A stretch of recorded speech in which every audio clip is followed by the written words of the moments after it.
नमस्कार मंडळी, मी अमोलराव माळवतकर, आपलाच कृषी सल्लागार.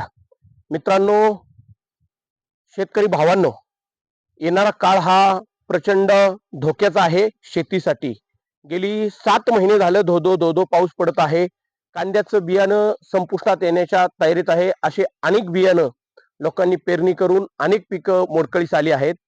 तज्ज्ञांच्या सल्ल्यानुसार पुढील 7 वर्ष अशाच प्रकारचा पाऊस आपल्याला पडणार आहे. सूर्याची किरणही अति तीव्र जमिनीवरती पडणार आहेत. अशा परिस्थितीमध्ये आपण पिकांना क्रॉप कव्हर आणि ह्या सर्वच गोष्टींसाठी मित्रांनो मी आपल्याला सांगत आहे की आपण कृषी सल्लागारांचा सल्ला घ्या. ज्याची शेती आपण सल्ला घेऊन करू, अशीच शेती आपली सक्सेस असेल आणि येणाऱ्या काळामध्ये शेतीला प्रचंड बाजारभाव मिळतील. शेतीमालाला प्रचंड बाजारभाव मिळतील. ही गोष्ट लक्षात घेऊन प्रत्येक शेतकऱ्याने चांगल्या सल्लागाराचा सल्ला घेणं आवश्यक आहे. मित्रांनो, प्रामुख करून आंबा पिकामध्ये मी काम करत असताना आंब्याच्या शेतकऱ्यांनी अतिशय दक्षता घेणं आवश्यक आहे. यंदा आंब्याला काही ठिकाणी काही प्रमाणात 10-20% प्रमाणे मोहर आलेला आहे. हा मोहर आपल्याला काहीच कामाचा नाही. अजून पुढील 1 महिना तरी पावसाचे संकेत दिलेले आहेत. त्या पुढच्या काळातही वातावरण काय सांगते आणि अजून येईल का थांबेल माहित नाही. उत्तरेकडील वारे यायला आपल्याकडे अजून तयार नाही. अशा परिस्थितीमध्ये शेतीमालाच्या बाजारभावाविषयी, शेतीमालाच्या नुकसानीविषयी आपल्याला प्रामुख्याने विचार करावा लागेल. प्रामुख्याने शेती सस्टेनेबल ऑर्गॅनिक फार्मिंग ची गरज प्रचंड वाढलेली आहे.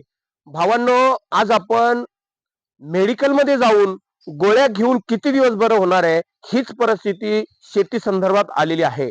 आपल्याला चांगल्या डॉक्टरचा सल्ला घेऊन आपल्या शरीराची देखभाल करावी लागेल. आपल्या शरीरातली रोग क्षमता वाढवावी लागेल आणि आपल्या रोगावरती मात करावी लागेल. अशाच पद्धतीने शेतकरी मित्रांनो, आपल्याला शेतीविषयक सल्लागारांची अतिशय आवश्यक आहे.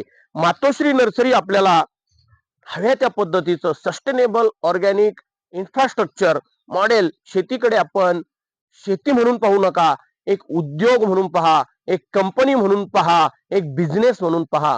येणाऱ्या काळामध्ये याला प्रचंड वाव येणार आहे. वेगवेगळ्या टेक्नॉलॉजी वापरा, वेगवेगळ्या टेक्नॉलॉजीचा अभ्यास करा, वेगवेगळ्या प्लॉटवरती फिरा, व्हिजिट द्या आणि मगच आपली शेती चांगली होईल.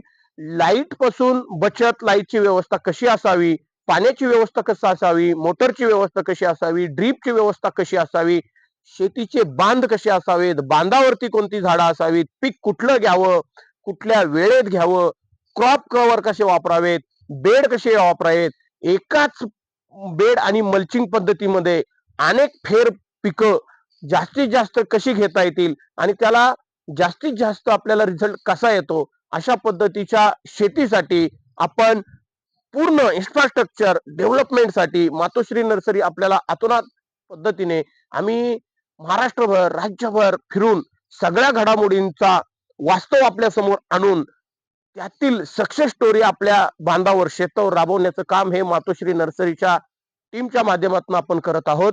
तर अशाच वेगवेगळ्या